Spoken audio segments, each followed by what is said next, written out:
what is it about losing that most of us don't like doing? We don't like to feel like losers. We want to be winners. But what if God asks you to lose so you can win?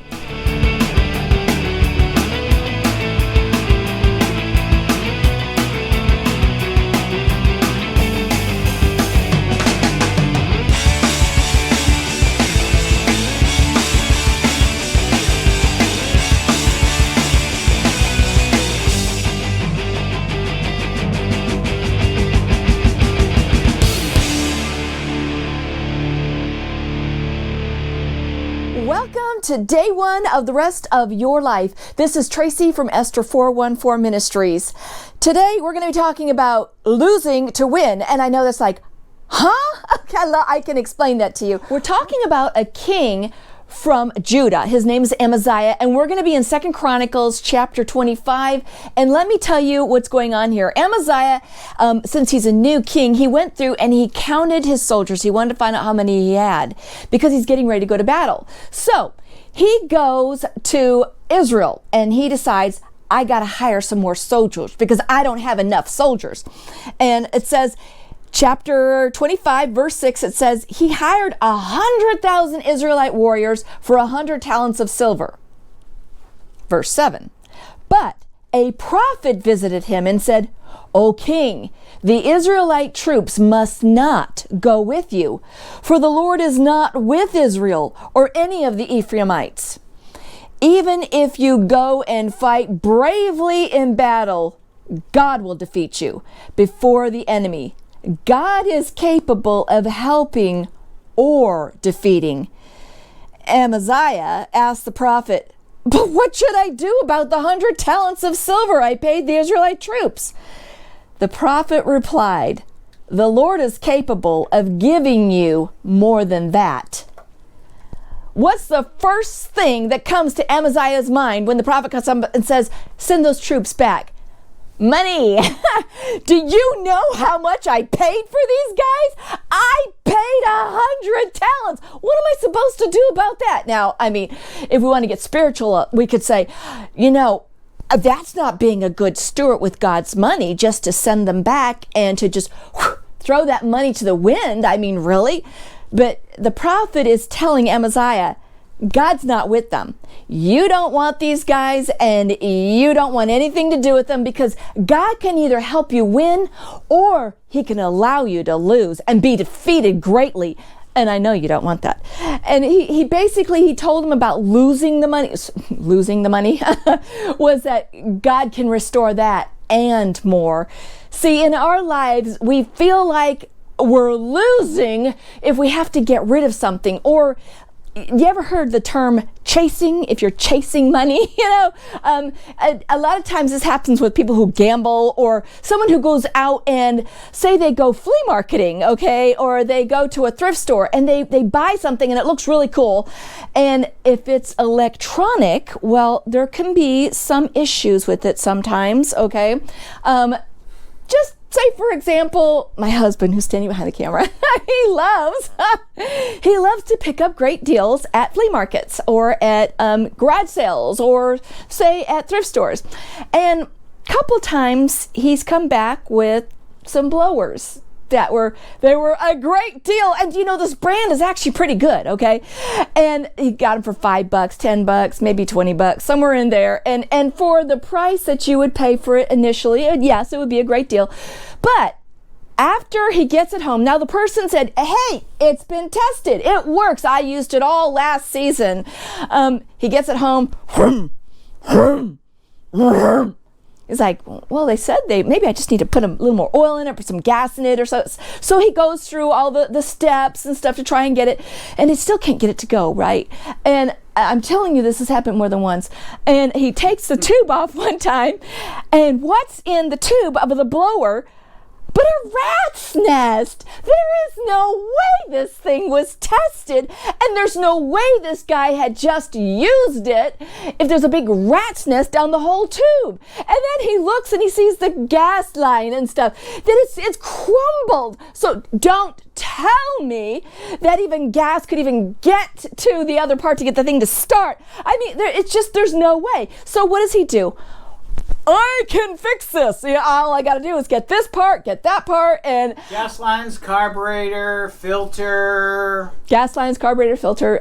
New pipes. New pipes. It's as good as new. New bolts, new everything. New everything. Yeah, okay. Yeah, the strip bolts. Yeah. It works like a charm now, right? Yeah. Wrong. It works for a few minutes. He gets it going, and then all of a sudden, I mean, he's right in the middle, and then poof, it just stops.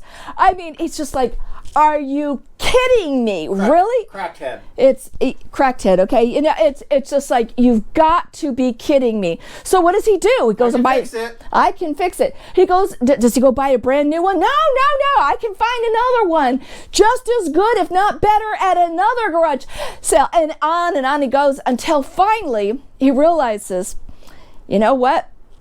I don't think this is working. And actually, we were out at Rural King looking for a part for another one of these machines, and we were walking by the steel section, which he loves steel, S-T-I-H-L, steel, okay?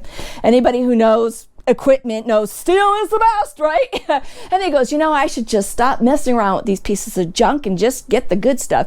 And he was joking, but all of a sudden it clicked in my head, and I was just like, yeah, he should, Do you know how much money he's dumped into all these things? What was he doing? He's chasing, because he's already invested into this piece of equipment. He figures, I've already invested in this. I'm gonna make it work. It's like a mission now.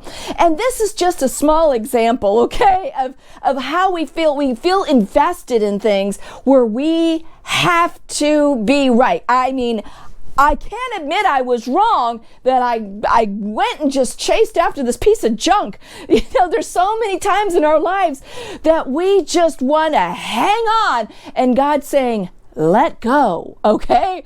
I'm telling you, count it as a loss. Chalk it up as a learning experience.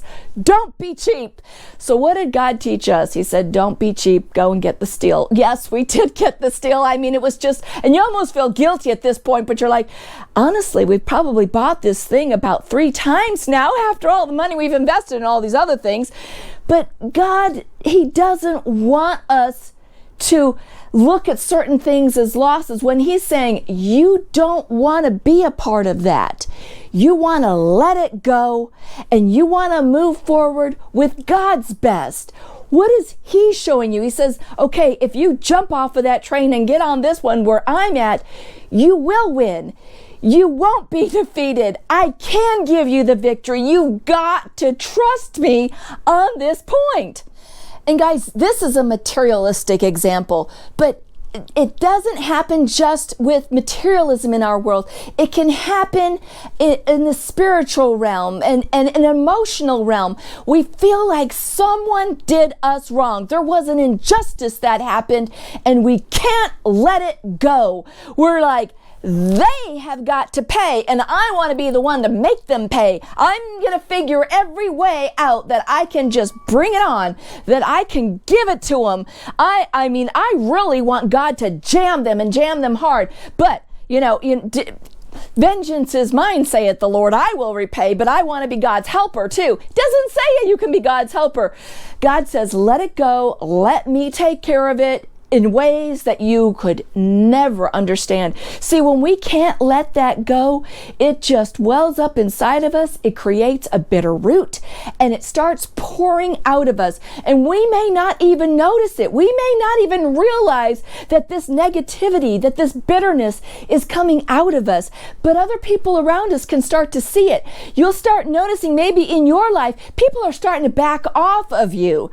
People don't want to be around you because you've got this bitter root inside of you, this unforgiveness.